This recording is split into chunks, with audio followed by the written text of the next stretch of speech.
មុខវិជ្ជាសំខាន់ណាស់សម្រាប់ប្រទេសកំពុងអភិវឌ្ឍដោយប្រទេសកម្ពុជាវិស្វករមិនខ្វះការងារធ្វើទេ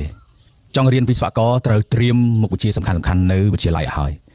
មុខវិជ្ជាសម្រាប់ត្រៀមចូលវិស្វករគឺមុខវិជ្ជាវិទ្យាសាស្ត្រដែលរួមមានគណិតវិទ្យារូបហើយនិងគីមីស្រឡាញ់ IT សូមចូលរៀន IT Computer Engineering ស្រឡាញ់សំណង់សូមរៀន Civil Engineering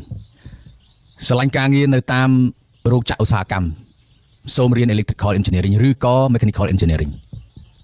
ស្រឡាញ់ខាងកសិកម្មសូមរៀន Agricultural Engineering ស្រឡាញ់ខាងគីមីចំណីអាហារសូមរៀន Chemical Engineering ខ្លាយខ្លួនជាវិស្វករហើយកុំភ័យថាអត់ការងារធ្វើឪពុកម្ដាយដែលបញ្ជូនកូនទៅសាលាសូមចាប់ផ្ដើមតម្រង់ទិសកូនពីវិទ្យាល័យទៅ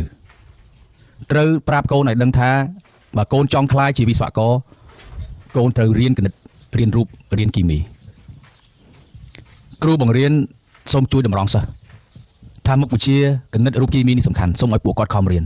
កុំលើកទឹកចិត្តឲ្យពួកគាត់បុកទៅរៀនសង្គមជាមុខវិជ្ជាស្រួលរៀនប៉ុន្តែពិបាកនៅក្នុងការរកការងារធ្វើ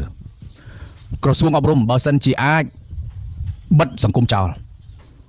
ត្រូវឲ្យសិស្សរៀនវិទ្យាសាស្ត្រពីព្រោះបើសិនជាបើកសង្គមនេះច្រើនឲ្យសិស្សជ្រើសរើសច្បាស់ណាស់សិស្សនឹងជ្រើសរើសមុខវិជ្ជាដែលងាយស្រួលសប្តាហ៍ថ្ងៃបើសិនជាយើងបើកមុខវិជ្ជាហ្គេមមួយទៀតសិស្សវានឹងរត់ទៅចូលលេងហ្គេមទាំងអស់គ្នាទៀតខ្ញុំចង់និយាយថាសិស្សគឺគាត់ចូលចិត្ត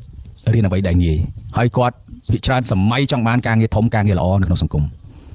បើយើងមិនដោយទៅតាមចំណង់ចំណូលចិត្តសិស្សពេកយើងនឹងខ្វះធនធានមនុស្សសំខាន់សម្រាប់អភិវឌ្ឍប្រទេសជាតិដូច្នេះខ្ញុំនិយាយសរុបមកវិញថា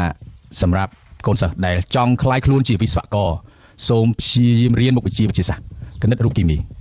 ឪពុកម្ដាយដែលចង់ឲ្យកូនក្លាយជាវិស្វករសូមតម្រង់ទិសកូនកុំយកកូនទៅដាក់ចោលនៅសាលាប្រៀបដូចជាយកគ្រាប់ស្រូវគ្រាប់អាឡឹកទៅព្រុសចោលហើយមិនដែលមើលថែមិនដែលស្រោចទឹកណែដាក់ជីប្រយ័ត្នលទ្ធផលចុងក្រោយពេលដែលគេប្រមូលផលយើងអត់មានផល